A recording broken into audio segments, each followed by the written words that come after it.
만일 하나님께서 인간에게 저주를 내리신다면 여러분, 하나님이 인간에게 내리는 저주는 어떤 저주가 있을까요? 우리는 생각합니다. 사업에 실패하면 하나님이 벌하셨구나. 때로는 질병에 들면 하나님이 나를 가만히 놔두지 않구나. 친구들의 배신을 받게 되어지면 하나님이 나를 아예 혼을 내시는구나. 나름대로 우리는 이것을 저주라고 생각을 합니다. 그러나 여러분, 그것보다 더 큰 저주가 있고 아픔이 있습니다. 무엇인가 하니 하나님을 믿는 하나님의 자녀들이 하나님에게서 받는 벌 중에 가장 큰 벌은 하나님이 생각나지 않는다는 것입니다.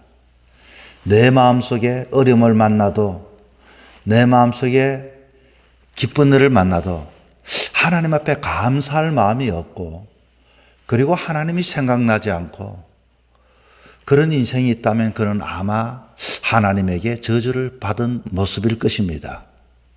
이 말을 한 사람이 일본의 신학자 우찌무라 간조입니다. 일본의 우찌무라 간조는 이렇게 말합니다.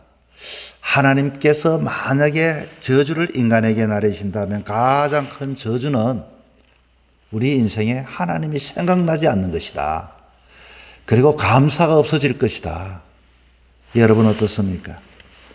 여러분의 삶 속에서 하나님이 생각나야 할 텐데 하나님이 생각나지 않고, 하나님을 찾지 않고, 감사가 없고 기도가 없고 그런 삶을 산다면 바로 이것이 우리 인생의 저주가 아니겠습니까?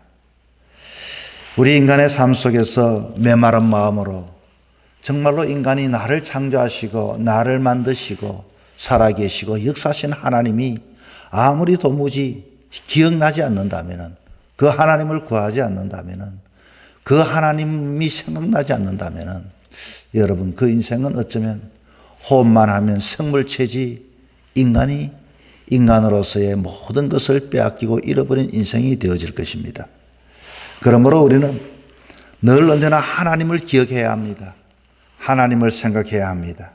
하나님의 은혜와 복을 누리기 위해서는 늘 하나님 앞에 나아가는 심정으로 삶을 사는 인생이 되어야 하는 것입니다. 다윗은 아주 파란만장한 삶을 살았지요. 다윗은 지난날의 삶을 회고하면서 그의 생애 가운데 늘 언제나 잊어버리지 않는 게 있습니다. 그것은 하나님이셨습니다. 하나님이 역사하셨네요. 하나님이 나를 지켜주셨네요. 하나님이 나와 동행해 주셨네요. 늘 그는 언제나 힘들고 어려운 일뿐만 아니라 즐거운 일이 있을 때도 하나님을 생각하면서 상상력 넘치는 감격과 감사를 가지고 그를 높이며 찬양하며 노래한 하나님의 귀한 백성이었던 것입니다. 오늘도 다윗의 감사와 찬양이 우리의 감사와 찬양이 되기를 바라고, 과연 오늘 이 다윗은 어떤 하나님께 감사를 드리고 찬양을 드렸으며 우리가 하나님 앞에 어떤 감사와 찬양을 드려야 할지 오늘도 본문을 통하여 말씀을 나누고자 합니다.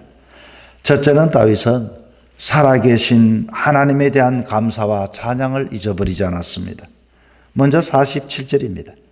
여호와의 사심을 두고 나의 반석을 찬송하며 내 구원의 반석이신 하나님을 높일지로다.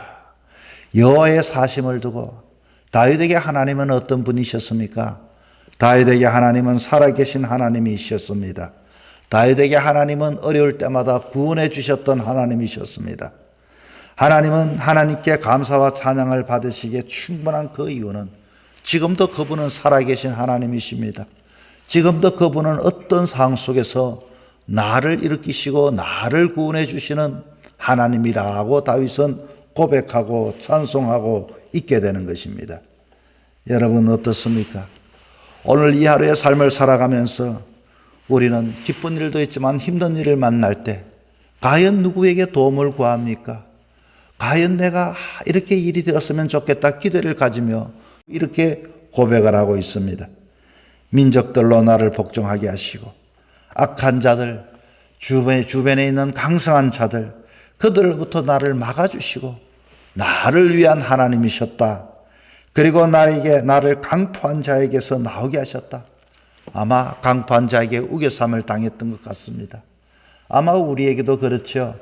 때로는 그 속에서 벗어나지 못해서 괴로워하고 힘들어하고 어둠 속에서 근심 속에서 염려 속에서 그럴 때 하나님은 나를 위하여 도와주시는 하나님, 나의 하나님이 되셨다. 그는 그것을 감사하고 그것을 찬송하고 있는 것입니다. 오늘 우리가 감사하고 찬송해야 할 부분이 무엇이어야 할까요? 그렇습니다. 오늘도 여러분 삶 속에 하나님은 나를 위한 하나님이심을 잊어버리지 말아야 합니다. 오늘도 그 하나님은 나를 위하여서 모든 것들을 해결해 주시고 역사해 주시고 나를 위하여서 거기서부터 벗어나기도 하시고 나를 위하여서 모든 것에서 복종하게 하시고 주변의 모든 것을 심하게 이는 바람을 말씀으로서 잔잔하라 하셨더니 물결이 잔잔해지고 문제가 사그러지고 그리고 나를 위해서 역사하시는 하나님, 그 하나님을 다윗은 찬송을 하고 있는 것입니다. 셋째는 하나님이 어떻게 기억되어져 찬송하고 감사합니까? 그것은 하나님의 영원하신 하나님이 되셔서 나뿐만 아니라 내 후손들, 내 자손들에게도 함께 하시는 하나님을 찬송하고 있습니다. 오늘 보면 51절 마지막 절에 보니 이런 말씀이 나오지요. 여호와께서 그의 왕에게 큰 구원을 주시며 기름 부은 받은 자에게 인자를 베푸시며 영원하도록 다윗과 그 후손에게로다. 그것은요, 지난날의 사건으로서 역사로서 끝나는 게 아닙니다. 그 하나님은 어제도 오늘도 내일도 영원하게 나를 위한 하나님뿐만 아니라 내 후손 다윗의 후손에게도 구원하시는 하나님, 역사하시는 하나님, 도와주시는 하나님, 막아주시는 하나님, 그 하나님을 찬송하고 감사하고 있는 것입니다. 여러분은 여러분에게 있어서 그 하나님은 어떤 하나님을 구하기를 원합니까? 그렇습니다. 하나님은 오늘도 여러분뿐만 아니라 여러분의 자녀와도 함께 하십니다.